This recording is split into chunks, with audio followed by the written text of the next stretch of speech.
Feliz jueves a todos. Happy Thursday, everyone. Muchas gracias por este.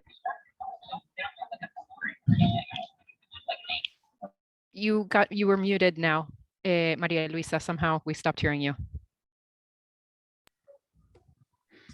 Muchas gracias. I think the host may have muted me.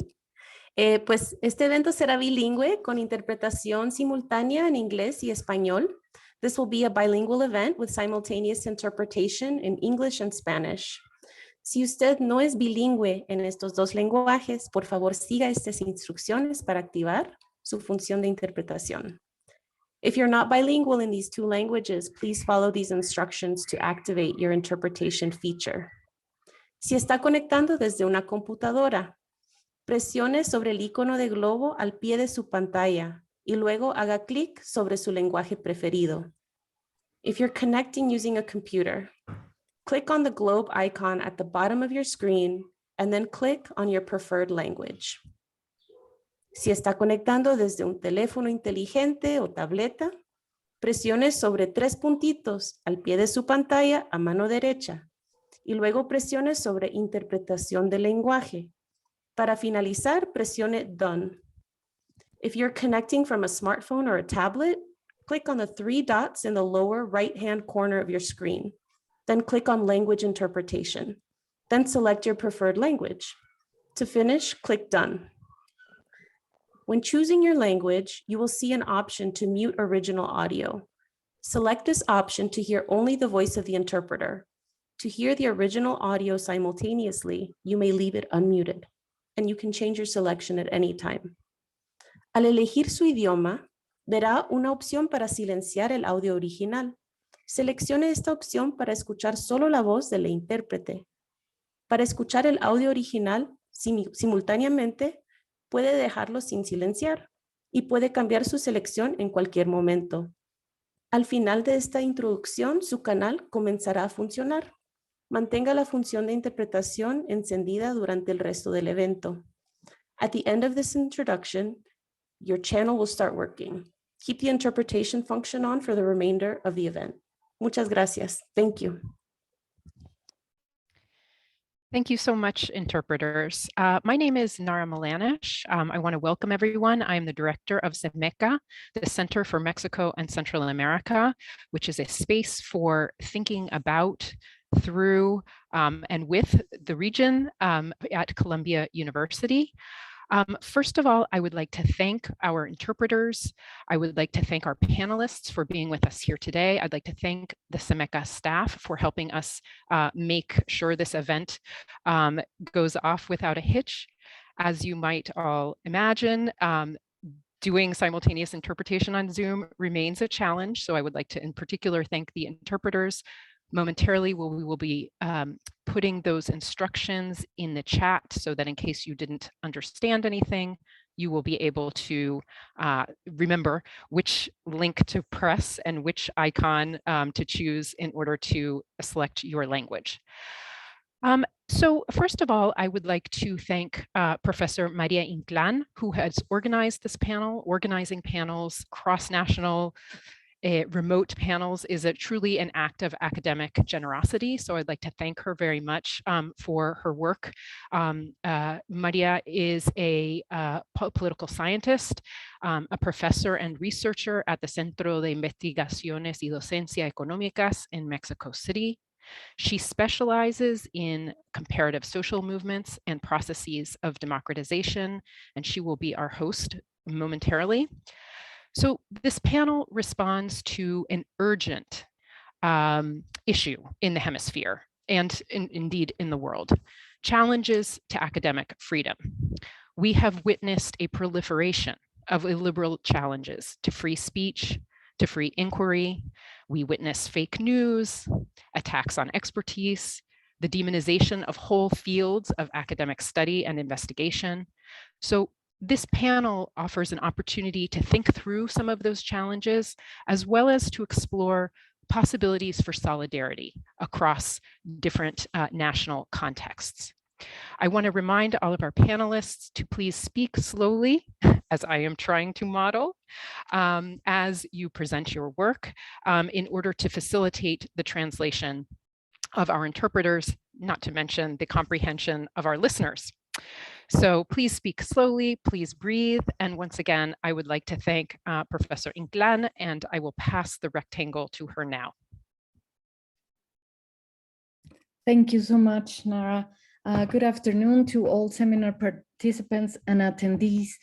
It is a great honor for me to be here moderating this event. I am most grateful to Professor Nara Milanic and the Center for Mexican and Central American Studies at Columbia University Institute for Latin American Studies, and for so graciously welcoming the proposal to organize this seminar or this event. The goal of this event is to raise awareness and build solidarity around recent and increasing threats against academic freedom in the hemisphere. History has taught us that threats against academic freedom and attacks against academic communities are the first authoritarian signs of sitting governments who do not tolerate criticism. Bring critical thinking essential to academic communities, and being intellectuals, academics, and scientists, those who can offer evidence based on critical analysis to government and public policy decisions, they become the first targets of rulers with authoritarian tendencies. Hence, attacks on academic freedom always raise alarms of further potential democratic backsliding. The 4 cases my colleagues will present to you today illustrate the very different contexts in which academic communities have been under attack. They exemplify the great political spectrum which populist authoritarians may come from. They also speak about the common feature that unite their actions: intolerance to critical thinking and academic freedom as one of the many forms that free expressions can take. Dan Smith, who is professor and chair of the Political Science Department at the University of Florida, will present to us the case of censorship and repression that 3 political science professors have been suffering since they were barred from testifying as expert witnesses in voting rights lawsuit against Florida Governor Ron DeSantis' administration, as they had done so in the past. Kath Andrews, professor of history and former academic provost at CIDE in Mexico, will describe the harassment that the academic community in Mexico has experienced since the beginning of the López Obrador's administration, but in particular the harassment against CIDE and its members since the illegal and illegitimate imposition of the center's new director by the National Council of Science and Technology. Amparo Marroquín, professor at the Department of Communication and Culture at the Central American University in El Salvador, will narrate to us the impositions on the academic community under the populist leadership of Nayib Bukele. And finally, the most extreme case of attacks against academics and academic freedom comes from a member of the Central American University in Nicaragua, who needs to remain anonymous to protect their identity, freedom, and life. The order in which our panelists will present today will be the same as the one that I have followed to introduce them. And so without further ado, I cede the floor to my colleagues, trusting their moving narratives will help us build the necessary transnational solidarity to confront this common threat. Each will present in their language of choice, as Emeka so graciously provided us with translation support into both languages, English and Spanish. And after their individual presentations, we may have time for a session of Q&As. Thank you and welcome. Thank you, Dr. Inclán. Thank you, Center for Mexico and Central American and the Institute for Latin American Studies and Columbia University. My name is Daniel Smith. I am a professor and chair of the Political Science Department at the University of Florida.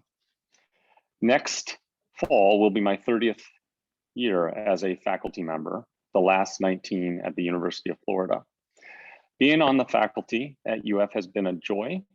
We have really smart undergraduate and graduate students, many hailing from Florida, a top-notch Latin American studies program that brings in brilliant students from across Central and South America. Our students are not jaded. They have little pretense. Those who want to get an Ivy League education can do so at UF, and I have been very fortunate to be able to train these fabulous students. My teaching, research, and service to the community has always been driven with this goal of mine of benefiting people's daily lives outside the classroom. UF has a stated goal that it exists to share the benefits of its research and knowledge to the public good. Like many academics at colleges and universities in the United States, I have always taken academic freedom for granted. I've never really thought too much about it. Perhaps that's a privilege of my race, my gender, my advancing age. From my undergraduate days, protesting apartheid in South Africa at Penn State University, to my grad school days at the University of Wisconsin-Madison, fighting for better benefits for teaching assistants, to my pre-tenure days in Colorado, speaking publicly and freely to the state legislature and to the press about the pros and cons of direct democracy. I've never thought twice about opining on issues on which I've studied and published. When I'm asked to profess, whether speaking to the media, talking with a group or organization, or testifying in a court of law as an expert, I try to present dispassionately the academic scholarship on the topic and the findings of my research. Of course, when I serve as an expert witness in litigation, whether hired by plaintiffs or the state, I'm by definition well-versed on the topic that I've been asked to serve. I've been repeatedly asked by plaintiffs, as well as the state of Florida, to analyze and come to conclusions about laws dealing with voting and election. My audience is the court itself, typically a state or federal judge. The same is true for my colleagues at the University of Florida, Professors Sharon Austin and Mike McDonald. We're regularly asked to serve as experts in lawsuits because we are experts in our field. When serving as experts, we use methods that are reliable and appropriate in the discipline of political science, and our opinions result from applying these methods to answer the questions we've been asked to address in the litigation. Over the years, I've served as an expert in roughly 36 voting rights cases, most of them dealing with voting rights in Florida. My opinions and testimony have never been found to be unreliable by any court, federal or state. In fact, they have led to significant victories for plaintiffs, the citizens of Florida, as well as the state of Florida. The University of Florida, my employer, knows all of this. They know that I and my colleagues are experts in our field. We always report our outside activities, and UF regularly celebrates and highlights our activities. Sharon, Mike, and I generate immense free publicity to UF every time we write an op-ed, are quoted in the New York Times, Washington Post, or appear on national television or radio shows. Until recently, the administration recognized and celebrated our outside activities. Indeed, my annual evaluations from my dean praise my research and my advocacy on voting rights for the citizens of Florida. The three of us are now embroiled in a federal lawsuit. We are suing the University of Florida for denying our ability to engage in outside activities, specifically serving as experts in a voting rights lawsuit in Florida. UF's rationale to deny us is that because UF is a state actor, litigation against the state is adverse to UF's interests. Restrictions on academic freedom, be it in a public or a legal forum, can only harm a university's reputation. Indeed, a top 5 public university, such as UF, Faculty should be expected to be called upon to profess their expertise to the public, regardless of the content of their speech. Restrictions on academic freedom, on the right or the left, are abhorrent, anathema to the notion of a liberal education. One might even argue that institutions of higher learning should expect their faculty to provide expertise, particularly if it challenges preferred viewpoints of political authorities. Restrictions on academic freedom are a reason why democracies may die. When institutions of higher learning accede to the will of political authorities, who is left to stand up and call truth to power? As Hannah Arendt noted in The Origins of Totalitarianism, the consistent persecution of every higher form of intellectual activity by the new mass leaders springs more from their natural resentment against everything they cannot understand. Total domination does not allow for free initiative in any field of life, for any activity that is not entirely predictable. Totalitarianism in power invariably replaces all first-rate talents, regardless of their sympathies, with those crackpots and fools whose lack of intelligence and creativity is still the best guarantee of their loyalty. I was honestly stunned when UF informed me that outside activities that may create a conflict of interest for the Florida State Executive creates a conflict for the University of Florida. The disapproval I received from the central administration perplexed me. Besides always approving my previous outside activities as an expert, how did the administration even know that what I was going to opine would be against the interests of the state of Florida? When you're hired as an expert in a lawsuit, you do not know what you are going to conclude until you dig through the evidence. Do your empirical research, just as you would as a scholar. And your findings must be informed by the prevailing academic scholarship. I can't go into any of the details of our lawsuit against UF or the voting rights litigation, although we did have a massive victory from a federal judge in January, as they are still being appealed before this federal court. But to conclude, as Sharon and Mike and I wrote in an op-ed in the Washington Post in early November after we heard about the disapproval, according to UF's mission statement, the university heralds itself as an institution that, quote, strives to foster a diverse, equitable, and inclusive environment for all students, employees, partners, and visitors. And as political science professors, each of us teaches, writes, and speaks every day on issues of voting and democracy.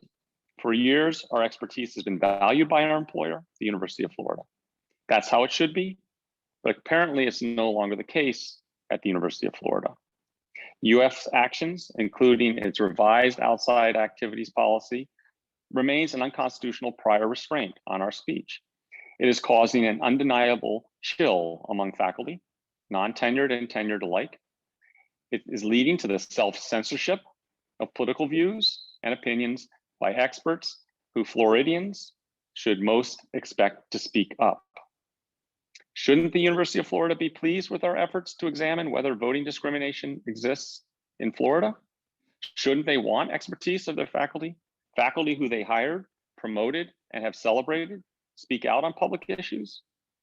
After all, the cornerstone of UF's own mission statement is to share the benefits of its research and knowledge for the public good. Sharon, Mike, and I remain resolute in our effort to continue to promote our employer's admirable mission. And again, I am humbled to be asked to participate on this panel with individuals who are facing much greater risks than we are. Thank you again, Dr. Inclán, for inviting me. Thank you, Dan. Now we give the floor to Kath Andrews. Hello, good afternoon. I'm Kath Andrews, Professor of History at CINE, the Center for Economic Teaching and Research in Mexico City. I'm a colleague of Maria's. I'm going to speak about the current situation in Mexico, and in particular about attacks on academic freedom in my own institution. The election of Andrés Manuel López Obrador as president of Mexico in 2018 has brought ideological arguments not seen since the early 20th century back into the debate around the role of higher education in Mexican society. The revolutionary governments of the 1920s and the 1930s wanted socialism to be the defining feature of public education. They believed that dialectic materialism was a scientific methodology which allowed students to correctly analyze the social, economic, and political movements that they were living in. As a result, they lobbied for the adoption of socialist education as the framework for state, school, and public university curricula. In this context, universities pushed to gain autonomy, that's to say independence, in matters of curricula and appointments. If we fast forward nearly a century to President López Obrador, he interprets the Mexican democratic transition of the 1980s and the 90s as a perversion of these revolutionary ideals. A close reading of his speeches since 2018 shows that he often underscores the role that academics have played in this transition with considerable rancor. For him, they are the principal architects and beneficiaries of neoliberal economic reforms enacted by governments since 1982. As such, he argues that academic life is one of undeserved privilege, huge financial reward, and little relevant service to the public good. As he is a politician who has always disliked criticism, he also rejects academic research, which does not support his policies or political statements. From his point of view, all criticism of his actions comes from privileged minorities, like academics, who are defending their own selfish interests. From this perspective, the proper role for academics working in public institutions such as CIDE is that of producing research that will support his policies in the first place, and to educate Mexico's young people in such a way as they will want to ally themselves to his political party, the National Regeneration Movement, known as Morena in Spanish. As a result, López Obrador believes that academic institutions need to be reformed to root out privilege and force them to work for the public good. Their research and teaching priorities need to be refocused so that they contribute to his government's goals. And above all, academics should refrain from criticizing him or his government. This is evidenced, for example, in the bill for a new science and technology law, which proposes that the government should establish a state agenda and impose these research priorities on public higher education institutes at all levels. Similarly, the National Science and Technology Council, or CONACYT, which oversees scholarships, fellowships, research grants, among other things, has been reorganizing its distribution of scholarships and research grants around 10 national problems, or PRONASs. All postgraduate degrees that receive funding from CONACYT, all research grants, must demonstrate their commitment to one or more of these problems. This policy has led to a more than 50% reduction in postgraduate grants being awarded. The reduction is even greater at an undergraduate level. This year, the Secretary of Education has not awarded a single maintenance grant or travel grant to undergraduate students. Finally, the government abolished the trust funds, or fideicomisos, which undergirded public institutions' finances and allowed them to administer grants from public institutions, NGOs, and other private sources. This makes institutions of higher education completely dependent on tax money and thus on the government's whims. López Obrador's policy towards higher education centres has been clearly demonstrated by his recent overt interference in the designation of a new general director or rector at the Centre for Research and Teaching Economics, where I'm a professor and served as academic provost until November last year. Here, the candidate favoured by the director of CONACYT and the president was imposed on the centre in a designation process which openly flouted the centre's bylaws and procedures. To justify this attack, supporters of CONACYT and the president denounced the CIDE as an institution of self-interested academics whose research and teaching only serve private interests. They hope that the new director will force the recalcitrant professors and students to abandon their neoliberal inclinations and make its research and teaching program more palatable to López Obrador and his party. As the new director admitted to me and others, part of this plan is to create a hostile environment which will lead to the departure of most of the current academic staff. These professorships will then be awarded to people allied to Morena.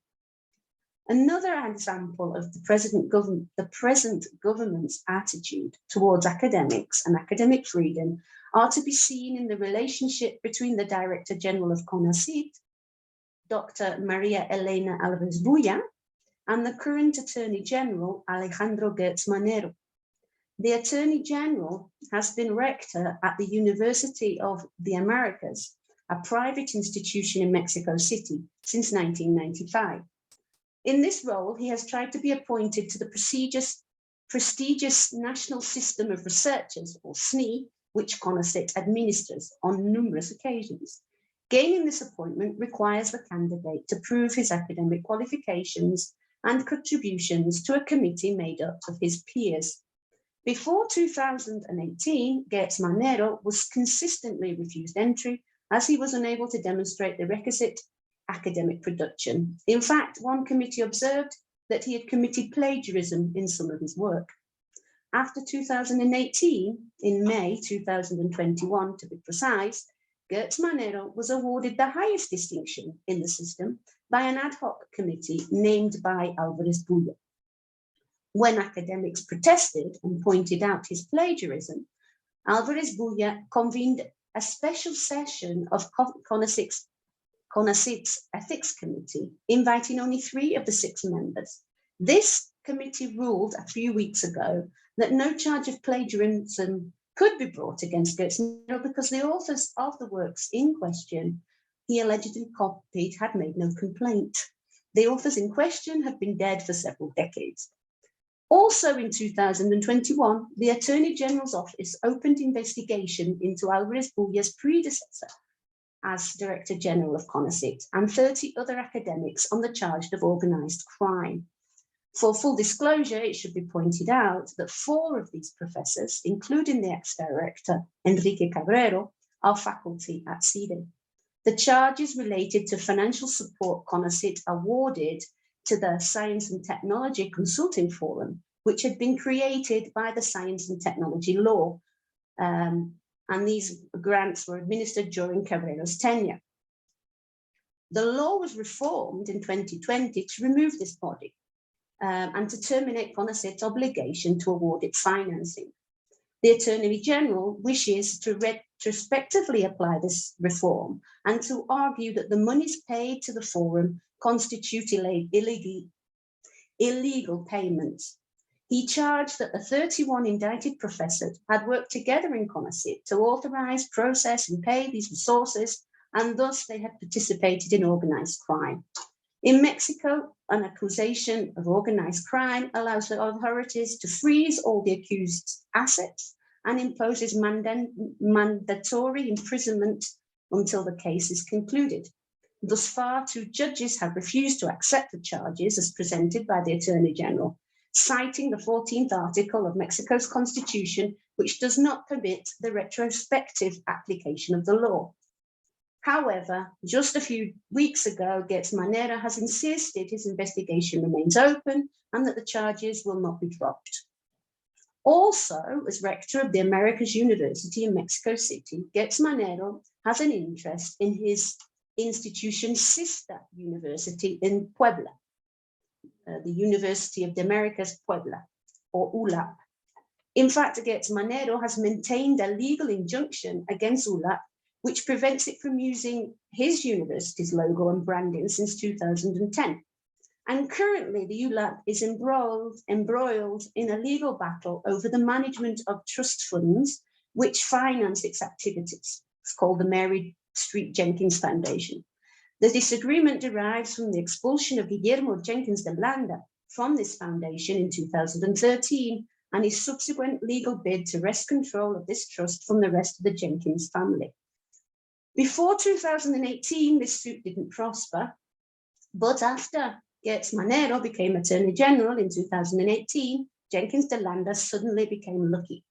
Thus, in 2021, in April, a judge ruled preliminarily in favor of him, and thus the Morena governor of Puebla, Miguel Barbosa, ordered the occupation of the university campus in San Andres Cholula by state police. As a result of this action, Armando Rios Peter was declared rector of the ULAP, deposing the former rector Luis Ernesto de Rez, and in August, warrants were issued for the arrest of de Rez, as well as the vice rectors of administration and finance, and the director of legal affairs at ULAP for embezzlement. Warrants were also issued for the lawyers representing their cases. Tribunals have overturned these judicial actions and ruled that the original management should remain in control of foundation. This happened in the autumn of last year. However, it wasn't until February that the state police retired from the Cholula campus, allowing staff and students to return. In short, López Obrador's government has a hostile attitude to academics and academic institutions. Attacks on academic freedom and university autonomy are being carried out in the name of anti-corruption, and academic communities are being stigmatized and persecuted for their alleged opposition to the government. In this way, Mexico's situation is comparable to those faced by other academic communities, both within Latin America and in Europe, where academic freedom is similarly under threat from authoritarian regimes. We must unite our voices in defense of academic freedom everywhere for the good of academics and academic institutions, but above all, because academic freedom is the best antidote to authoritarianism dictatorship. I'd like to thank the Center for Mexican and Central American Studies and Columbia University and the Institute for Latin American Studies for the invitation to participate in this forum. And I'd like to particularly thank Maria Inclán for all her efforts in organizing the panel. Thank you. Thank you, Kat, so much. Vamos a pasar ahora a la presentación de Amparo Marroquín. Muchas gracias. Yo voy a presentar un esquema en la pantalla mientras voy leyendo. Bueno, empiezo saludando a todos mis compañeros de panel. Es realmente un honor estar acá junto con gente que ha tenido este tipo de señalamientos. Yo voy a hacer un trabajo un poco menos personal y más macro. Y quiero agradecer también particularmente a María por la invitación a poder compartir lo que El Salvador está viviendo. Nunca ha sido fácil hacer trabajo e investigación intelectual en El Salvador, en Centroamérica en general.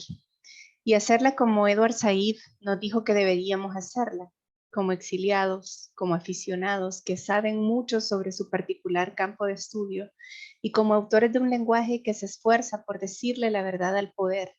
Esto es, en las propias palabras de Said, alguien que rehúye a volverse un escriba, que empuja a todo el mundo y que se vuelve vocero de la fidelidad del Estado. El Salvador ha tenido una larguísima lista de presidentes y políticos de turno que han exigido a los intelectuales fidelidad. No es sencillo hacer academia en un país como El Salvador. La academia salvadoreña se ha constituido desde la periferia, sin casi ninguna inversión del Estado que ha priorizado entre otras instituciones, aquellas vinculadas a la seguridad nacional.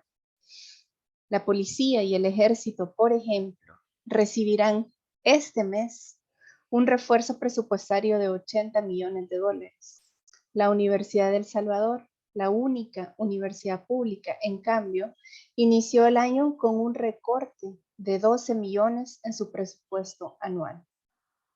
Es muy posible que quienes escuchan nuestra discusión hayan utilizado datos sobre El Salvador para ilustrar o entender fenómenos como las migraciones o la violencia, pero es muy poco probable que hayan citado algún académico salvadoreño, pues la producción que tenemos es todavía muy incipiente. Más allá de los planteamientos que he hecho, que no son nada novedosos, es posible afirmar que el contexto político actual ha fragilizado la libertad de pensamiento y la capacidad de ejercitar la investigación y el pensamiento crítico. La postura gubernamental hacia el trabajo intelectual posibilita cada vez más la autocensura y persigue a través de distintas estrategias a cualquiera que cuestione los planteamientos centrales que emanan de la presidencia. Veamos algunos hitos de la realidad salvadoreña de los últimos años. En enero de 2017, como alcalde de San Salvador, la capital, Nayib Bukele prohibió la entrada de algunos periodistas a una conferencia de prensa alegando que el medio desinformaba sobre su gestión como alcalde. Un gesto pequeño pero muy ilustrativo. En junio de 2019, Bukele llegó a la presidencia. Algunos días después tuiteó su famosa frase, Drácaris, mientras ordenaba despedir a funcionarios a quienes señalaba por estar emparentados con el presidente anterior o sus ministros, mientras, a su vez, construía sus propias redes de poder entre sus familiares y amigos. 8 meses después, el 9 de febrero del 2020, se tomó militarmente del Congreso y amedrentó de forma pública a los diputados por no hacer exactamente lo que él pedía en el momento. A partir de ahí, una serie de decisiones fortalecieron el accionar del ejército y le permitieron cada vez mayores prerrogativas. Poco más de un año después, el 1 de mayo de 2021, con una mayoría absoluta en el Congreso, la diputada Sueci Callejas tuiteó Drácaris de nuevo. Y tras una solicitud que se aprobó de forma rápida, el Congreso destituyó a la Corte Suprema de Justicia y al fiscal general para nombrar a funcionarios favorables al régimen. A partir de ese momento, el presidente Bukele tuvo el control de los 3 poderes del Estado. El pasado 3 de febrero, una comisión que investiga actos de corrupción llamó al rector de mi universidad, la UCA, Andreu Oliva, para ser interrogado por ser parte de un proyecto de formación de docentes a nivel nacional. El último hecho que quiero dejar anotado en esta línea de tiempo que estoy presentando es el repunte de violencia del sábado 26 de marzo, que se convirtió en el día más violento del siglo XXI para la historia de El Salvador. 62 asesinatos en distintos puntos del país, que llevó al presidente a decretar estado de excepción y suspensión de garantías constitucionales. Esto quiere decir que en este momento, si el Estado considera por alguna razón que soy una persona sospechosa, puede arrestarme sin explicación y sin derecho a defensa. A lo largo de todo este periodo y de forma sistemática, el gobierno ha colocado información en reserva y ha restado capacidades al Instituto de Acceso a la Información Pública. Una de las últimas acciones ha sido poner bajo reserva la información sobre remesas recibidas con la billetera de Bitcoin. ¿Cómo hacer investigación y pensamiento crítico en estas circunstancias? El pasado martes 5 por la noche, el Congreso aprobó penas de hasta 15 años a, cito, cualquier manifestación escrita que haga alusión a pandillas y que reproduzca y transmita cualquier tipo de mensaje originado o presuntamente originado por dichos grupos.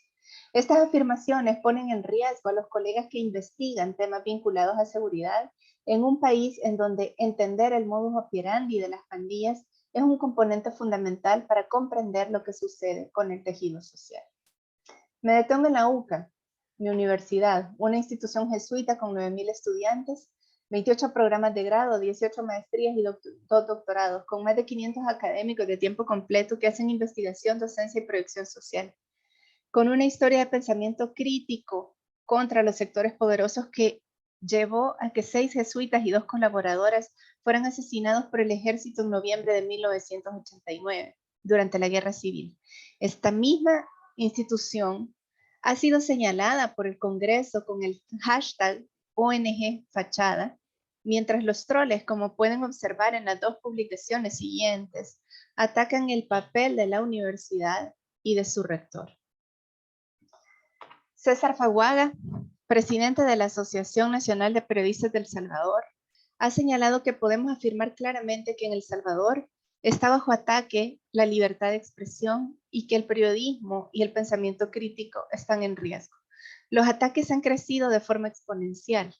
Comenzaron con bloqueos a conferencias de prensa y han continuado con la negativa de funcionarios a rendir cualquier tipo de cuentas. Esto ha evolucionado en un discurso de odio. La APES ha identificado 4 momentos contra la libertad de expresión o 4 acciones concretas. La primera, estigmatización y discurso de odio. La segunda, bloqueo sistemático a la labor periodística, pero también a todo tipo de contraloría independiente. La tercera, el uso institucional del Estado contra la prensa y el pensamiento crítico, en especial acoso a periodistas mujeres. Y cuarto, la etapa actual, mordaza y represión. Como un dato añadido, y ya con esto voy cerrando, la periodista Loida Velar publicó un reportaje que señala que al menos 50 personas salieron de El Salvador en el último año por persecución política. Seguimientos y órdenes judiciales antecedieron la huida de estas personas.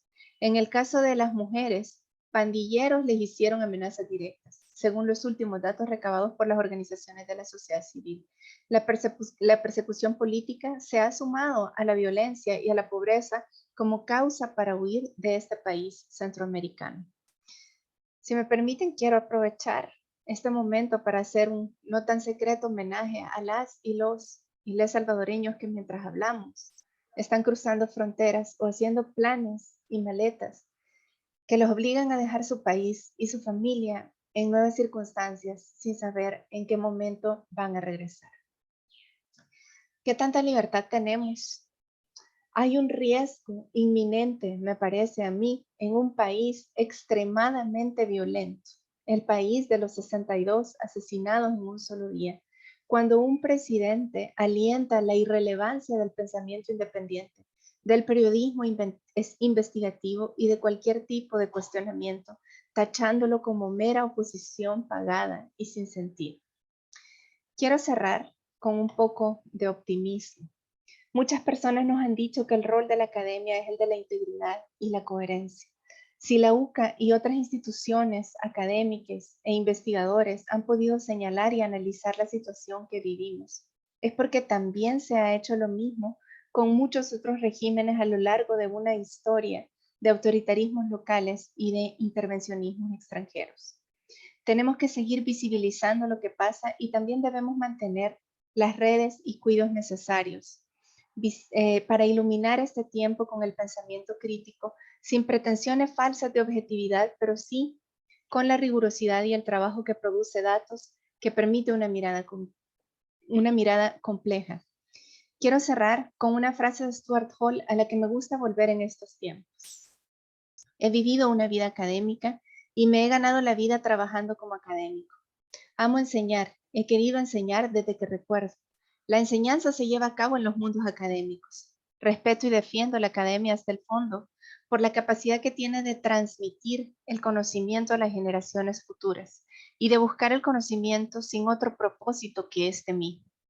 Uno debe defender esta arena de pensamiento crítico, sobre todo en estos días cuando está bajo el ataque desde tantos ámbitos con la vida misma de uno.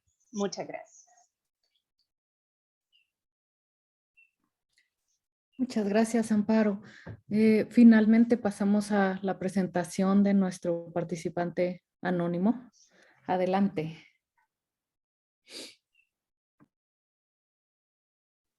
Gracias. Quiero agradecer a todos por la invitación, a la Universidad de Columbia que nos acoge, a María Inclán, al CIDE y a todos mis colegas que compartimos este espacio de reflexión. Voy a subir una presentación.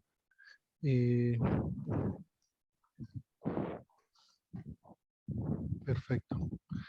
Voy a hablar del caso de Nicaragua para analizar las amenazas y desafíos a la libertad académica. Es importante para hacer este ejercicio contextualizar desde dónde estamos hablando la labor universitaria y cómo este contexto afecta la libertad académica. Primero mencionar que ha habido un proceso de regresión y deterioro de una frágil democracia. Este proceso de deterioro inició con el afán del control del poder horizontal por parte del Ejecutivo, en este caso el gobierno Ortega. Inició el control sobre el Consejo Supremo Electoral, sobre la Corte Suprema de Justicia, y eso le permitió tener el control de la Asamblea Legislativa. De esta manera, ir aprobando una serie de leyes inconstitucionales.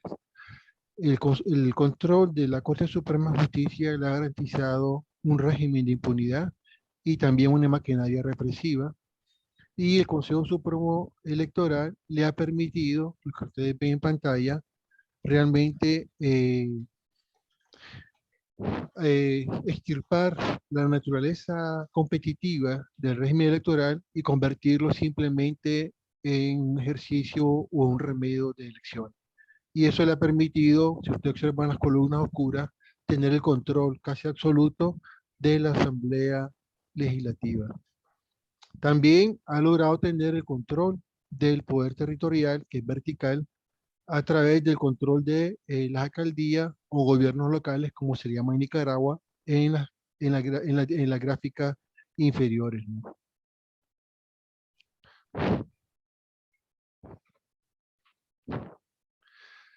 También otro eje que ha sido clave en este proceso de deterioro de la democracia ha sido la institucionalización de la violencia política. El gobierno ha ido, digamos, reprimiendo cualquier expresión de movilización social, ya sea campesina, contra el canal interoceánico, ya sea contra el modelo extractivo autoritario de comunidades indígenas o comunidades campesinas que se oponen a proyectos como represas, a proyectos como oligopólicos de turismo grande o el extractivismo minero. Asimismo, ha habido un proceso de ejecuciones selectivas contra el liderazgo campesino organizado del centro y norte del país. Campesinado que fue parte o base social de la resistencia en los años 80. Ahí tenemos la imagen de Tamara Dávila, una feminista luchadora que protestaba por el caso de Lea Valle, una mujer campesina que le asesinaron a sus hijos en la Cruz de Río Grande. Prácticamente con este control de los poderes del Estado, con el control territorial donde se implementan las organizaciones territoriales de control, el control de las alcaldías, se socava la autonomía municipal. Llegamos en abril a una dictadura que ha reprimido la insurrección cívica no violenta con violencia letal. Ustedes pueden ver a los estudiantes universitarios protestando pacíficamente en la avenida universitaria, y al otro cuadro están estudiantes universitarios que fueron encarcelados. Muchos de ellos fueron encarcelados varias veces. Ustedes pueden ver esta imagen, sin muchas palabras, la desproporción del uso de la fuerza. Ustedes ven a jóvenes de pueblos, de Masaya y otras comunidades, que se enfrentaron con ondas o tiradoras o con morteros. En cambio, la policía y los grupos élites utilizaron armamento de calibre pesado. Es algo que ha sido comentado por organismos de derechos humanos nacionales e internacionales. Realmente se ha logrado establecer crímenes de lesa humanidad en la represión de abril. Obviamente esto significa la alteración del orden constitucional, la supresión del Estado de Derecho, y ha tenido un costo humano altísimo. Han habido más de 355 asesinatos, entre ellos 29 niños y niñas. Han habido más de 1.600 detenciones y secuestros, muchos de ellos han sido torturados. En pocos meses se dio la expulsión de más de 110.000 personas forzadas al exilio, principalmente a Costa Rica, Centroamérica, ahora Estados Unidos, España. Han habido más de 2.000 personas heridas, muchos estudiantes quedaron lisiados, perdieron un ojo, tienen balas de proyectiles de AK en la cabeza o en las partes de su cuerpo. Actualmente hay más de 155 presos políticos.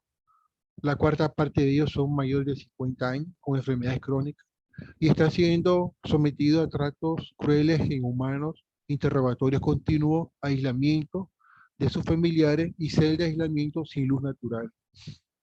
Entre estos presos políticos tenemos a 5 estudiantes universitarios, algunos de ellos fueron reencarcelados, hay 5 académicos, hay 5 analistas políticos, algunos de ellos simplemente por omitir opinión pública ante los medios de comunicación han sido encarcelados, ¿verdad? Hay 4 periodistas también encarcelados. Muchos de ellos han sido condenados ya a 8 o 13 años de prisión bajo procesos judiciales viciados, acusados de terrorismo, de lavado de dinero, de ciberdelito, etcétera, ¿no? Ha habido la confiscación de 3 medios de comunicación, el canal 100% Noticias, la prensa y Confidencial. Hay más de 90 periodistas exiliados actualmente. Aquí tienen ustedes a la mamá de Max Jerez, doña Heidi. Ella pidió ver a su hijo antes de morir, su hijo único que está encarcelado actualmente, y no se le permitió ni siquiera ese derecho que merece cualquier ser humano, aunque esté encarcelado. Se han aprobado leyes que se llama Ley de Defensa del Pueblo, la Ley 1055, que es una ley con 2 decretos que puede amplia, que puede cometer cualquier tipo de abuso contra la ciudadanía. Hay una ley especial de ciberdelito. Bajo esta ley fue encarcelado y ha sido condenado un campesino que ni siquiera puede usar un teléfono inteligente, pero fue acusado de la ley ciberdelito. Y luego se reformó el Código Procesal Penal, donde digamos, la cárcel preventiva de 48 horas pasa a 90 días. Y ahí ustedes pueden ver la cantidad de presos políticos, hay líderes campesinos, hay ambientalistas, hay defensores de derechos humanos como María Oviedo, ahí está Félix Maradiaga, tenemos a Juan Sebastián Chamorro, al doctor Arturo Cruz, todos ellos son académicos, Arturo Cruz fue director del INCAE, Félix dirigía el Instituto de Estudio Estratégico, Juan Sebastián Chamorro era director de FUNIDES, y así hay una serie de personas que han sido, digamos, enjuiciadas y condenadas, ¿no? Abajo tenemos al señor Edgar Parrales, que por dar opinión y ser un analista fue encarcelado y ha sido sentenciado. Ha muerto presos políticos en las cárceles, como el general Hugo Torres, que ustedes lo ven en la esquina inferior, falleció en las condiciones de deterioro inhumanas, ¿no? Teniendo claro la crudeza de esta dictadura, el estado de indefensión en el que se encuentra la ciudadanía en general, periodistas, defensores y académicos, es importante señalar cuáles han sido, digamos, como las estrategias represivas del régimen, ¿no?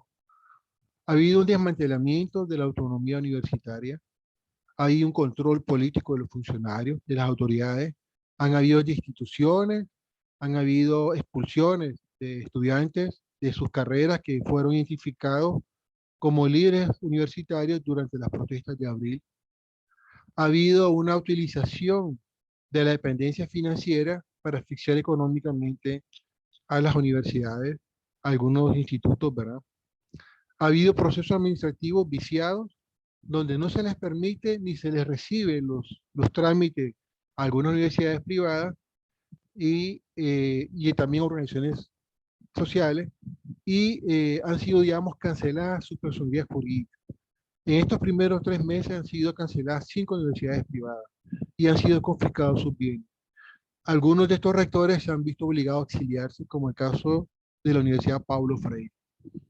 Nuestro rector de la Universidad Centroamericana de Nauca no se le ha permitido el ingreso al país. Se aprobó recientemente la reforma de la Ley General de Educación, la Ley de Autonomía de las instituciones de educación superior. A la Universidad Centroamericana de UCA se le ha recortado durante los últimos 4 años más de 250 millones del presupuesto del 6% de las universidades. Este fue un derecho conquistado por la lucha de los estudiantes de escasos recursos que exigieron durante los años 90 que se respetara y se garantizara esta asignación presupuestaria para financiar becas y financiar, digamos, el derecho a la educación superior gratuita. Y la Universidad Centroamericana ha sido excluida con esta reciente ley aprobada. Hay ciertos desafíos, ¿verdad?, frente a esta situación tan adversa. Ha habido un esfuerzo por adaptar y mantener la labor investigativa en situaciones muy difíciles. Se ha tratado de priorizar la integridad de las personas, tanto los quienes investigamos como también con quienes hacemos la investigación. Resguardar la seguridad y la protección de las personas, de los informantes o los sujetos de la investigación. Se han definido colectivamente protocolos para poder trabajar en este contexto y se ha priorizado el autocuidado de las personas porque sabemos que ante esta situación incierta y ante estas amenazas sostenidas hay que mantener una resistencia corresponsable y ser resiliente en este contexto. Se ha tratado de fortalecer la colaboración investigativa entre los distintos centros, institutos y algunos académicos. Hemos tratado de fortalecer nuestra vinculación a nivel regional. Nosotros nos hemos articulado más fuertemente con algunas universidades de Centroamérica, la Universidad Jesuita, la Landívar, la UCA El Salvador, con espacios de investigación como el ERIC en Honduras, la Universidad de Costa Rica, por ejemplo. También hemos tratado de promover espacios de solidaridad entre nosotros. Hemos tratado de articular agendas regionales de investigación. Estamos trabajando en AUJAL con el desencanto de la democracia, se trabajó hace poco, y ahora estamos trabajando en un observatorio sobre la democracia en América Latina. También estamos construyendo un programa de investigación sobre democracia en Centroamérica. En fin, ha habido un esfuerzo de establecer vínculos de colaboración, pero también mantener el trabajo investigativo. Sabemos que la libertad académica potencia, despierta y dinamiza la conciencia crítica, inspira la solidaridad, el anhelo de justicia en la sociedad, interpela y exige rendición de cuentas de los poderes. También activa nuevas formas sociales y políticas de transformar situaciones de injusticia y desigualdad. Hace unos días se les prohibió entrar al país al doctor Carlos Sandoval, que muchos conocen como investigador de la Universidad de Costa Rica. Él venía a hacer trabajo de campo y se le impidió entrar al país. O sea que no solamente ha habido una hostilidad hacia la Academia Nacional, sino también hacia otros investigadores que quieran entrar al país y colaborar, digamos.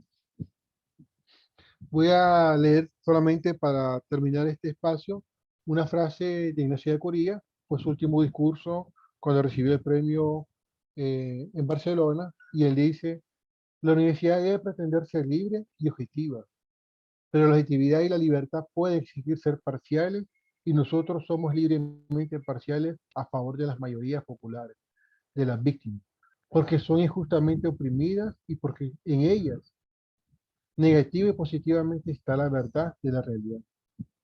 Nosotros vamos a cumplir 4 años de esta crisis y quiero leer un poema que escribí en abril hace 4 años y que considero que tiene vigencia. Este poema está dedicado a los familiares que han perdido a sus seres queridos, muchas madres y padres que perdieron a sus hijos que eran estudiantes universitarios o jóvenes de barrios y de comunidades campesinas, pero también se lo estoy dedicando a muchos familiares, esposas, padres, madres, hijos y hijas, niños que están privados de ese contacto humano de sus seres queridos.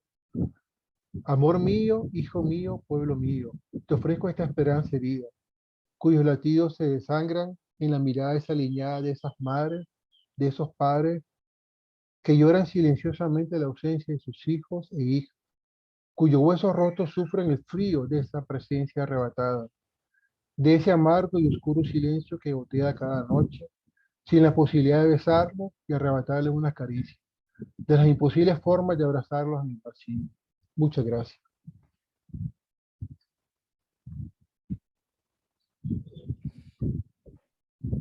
Muchas gracias. Yo había planeado algunas preguntas de discusión para los panelistas y simplemente las voy a presentar a forma de invitación a los demás, a los que están atendiendo este evento, para que se animen a presentar preguntas a los panelistas, ya que todavía tenemos 15 minutos de este evento. Oyendo estas presentaciones, vemos que pasamos de contextos en donde las amenazas a la academia comienzan a ser las primeras señales de posible retroceso democrático, a contextos mucho más violentos en los cuales los ataques a los académicos son precisamente por denunciar crímenes que las autoridades están cometiendo ya. Entonces yo simplemente quisiera cuestionar el hecho de que si las autoridades son capaces de imponer su ideología sobre la educación y las instituciones académicas, y son capaces de violar sus propias reglas, ¿no? Como en el caso de la Universidad de Florida o lo estamos viendo en los casos en México. ¿Cómo podemos ver o concebir comunidades académicas que puedan ser capaces de contribuir y construir al refuerzo y a la socialización del Estado de Derecho, ¿no? Que son tan necesarias en una democracia si son precisamente las mismas autoridades las que las violan? Es solamente un pensamiento, ¿no? Y quisiera invitar a los que están escuchando, a nuestra audiencia, a unirse a nuestra conversación con preguntas. O si los mismos participantes del panel quisieran, tenemos ya una, participar. No la veo. ¿Por qué no puedo ver la pregunta?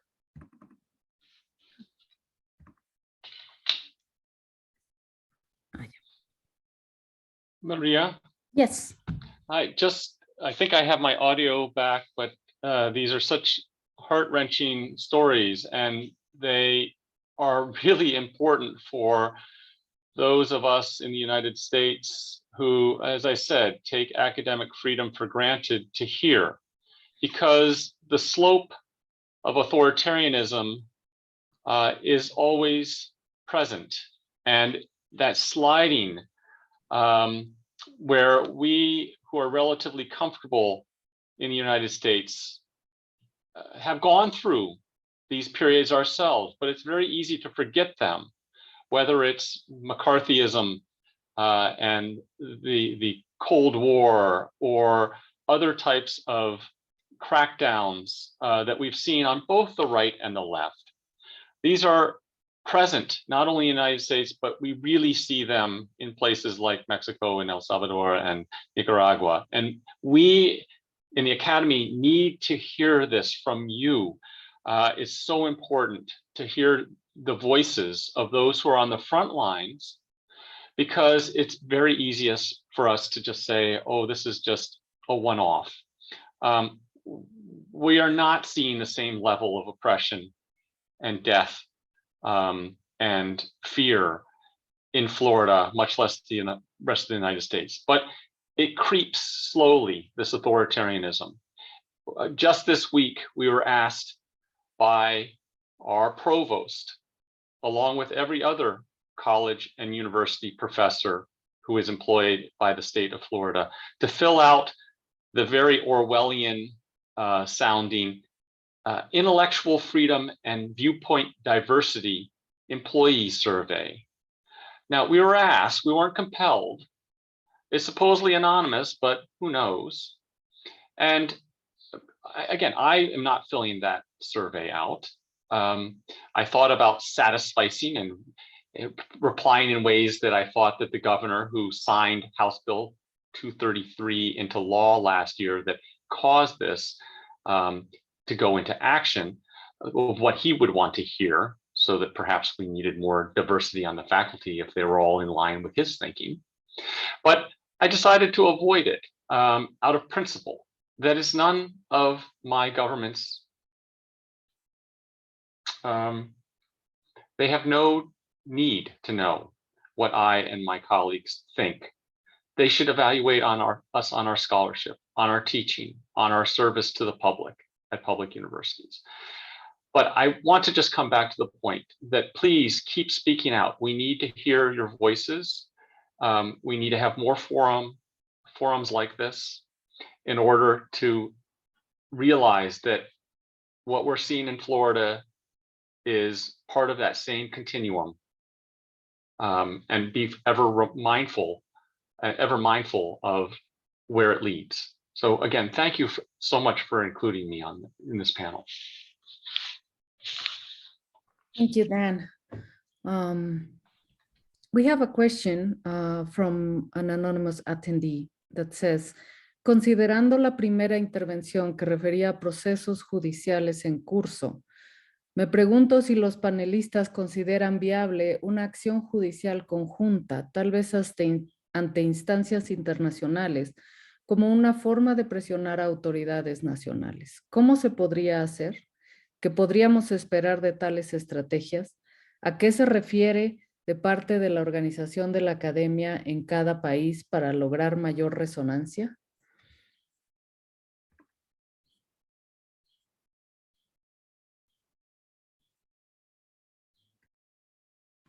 ¿Alguien quisiera responder o responder a los comentarios de Dan o a las presentaciones? Sí, Kath. Sí, yo creo que para responder a la pregunta en el chat, una posibilidad que se abre a través de la reciente aprobación de los principios de libertad académica en la Comisión Internacional de Derechos Humanos es precisamente acciones judiciales en foros internacionales como la Comisión para intentar defender los académicos en los espacios americanos, ¿no? Que están cubiertos por esa comisión, para intentar hacer valer los derechos. Ahora bien, es una posibilidad, pero dado la actitud hostil que tiene tanto los presidentes Bukele, Noriega y López Obrador frente a la intervención de externos, ¿no? Y la propensidad con que se señala esa intervención como ser pagado por intereses privados, ¿no? Hay que pensar que esos intentos también pueden ser contraproducentes. Entonces, pues ahí ya está la posibilidad, pero uno tiene que estar consciente de que la situación en países como los nuestros ya no es receptiva a la intervención extranjera, ¿no? Y la búsqueda de trabajar en conjunto frente a cortes internacionales. Gracias, Kath. Tenemos otra pregunta que dice, do you think academics should stay out of politics, and should academics refrain from using the academia to do political and ideological activism and indoctrination? Yeah, I think it is very important for academics on the left or the right to be able to speak out, to be able to speak truth to power. When I serve as an expert, I am regularly criticized by experts that the state of Florida hires. And we let the court determine whose interpretation is the one that the judge is going to be ruling on. It's very important. In fact, it reminds me of very recently when our Florida Board of Governors, which is part and parcel of the problem, as well as our Board of Trustees, regulating the University of Florida of cracking down on the three of us. We know where it's coming from. We've heard the president of the board of trustees say, this will not stand when it comes to University of Florida faculty speaking out on issues that run against the interests of the state. They held a event, their annual event in South Florida in December, I believe it was. And they invited a very prominent conservative who has actually been inviting conservatives who have been banned from liberal campuses. Robert George is his name. He's a professor at Princeton and has his own institute. And he's been inviting them as a forum when they have been doxxed or silenced from the left. Well, the University of Florida and the Board of Trustees and the Board of Governors invited this Professor George to their event.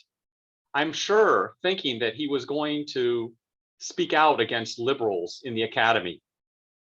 And in fact, he didn't do that at all. He spoke out how important it was for people who are progressives, who differ with him and his ideology, to be able to have a platform to speak the truth. And I think it shocked the Board of Governors. It put them in their place. And I applaud Professor George for speaking out, because this shouldn't have anything to do with your political ideology. It should have to do with your ability to profess in your area of expertise and be able to, certainly if you're a state employee, be able to work on behalf of the people who are paying your salary, the taxpayers of Florida, not the governor and not the governor's ideology, not the Board of Governors or the Board of Trustees, not the president or the provost. Speak out and be able to be protected in terms of not having prior restraint and be restricted on your ability to speak. And again, I think you need to have 1,000 flowers bloom, and what's good for the goose is good for the gander. So again, it's easy to say that when it's assumed that's how it works. It's much more difficult when you start to see that encroaching authoritarianism that is silencing one side versus the other. May I say something, Maria? Sure, very quickly, as we need to close. I just want to say that as a professional teacher, there is a difference between teaching and indoctrination. Teaching aims to open the student's mind and force him or her to consider different answers to the questions being addressed in the classroom. It encourages intellectual curiosity, that is to say, to go and research the answers to the questions yourself. I think it's very, very, very dangerous to try and portray academic activity as an activity of indoctrination. And I think it is a common feature of all authoritarian regimes to attempt to portray academic activity as a form of political indoctrination.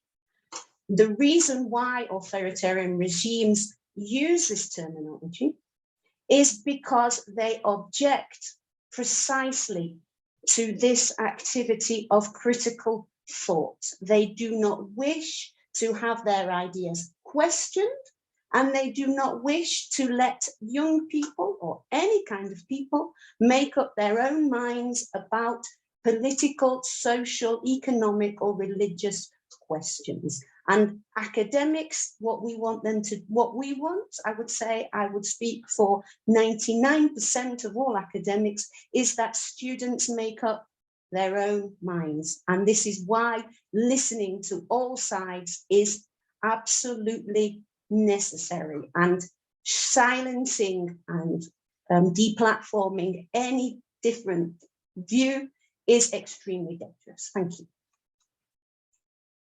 Thank you, Kath. And with that, we will have to close, only because we ran out of time, not out of questions or not any interest in silencing anybody.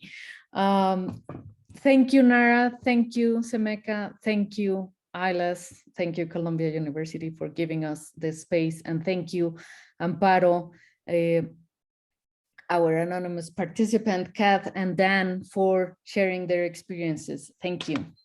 Thank you very much for inviting us. Thank you.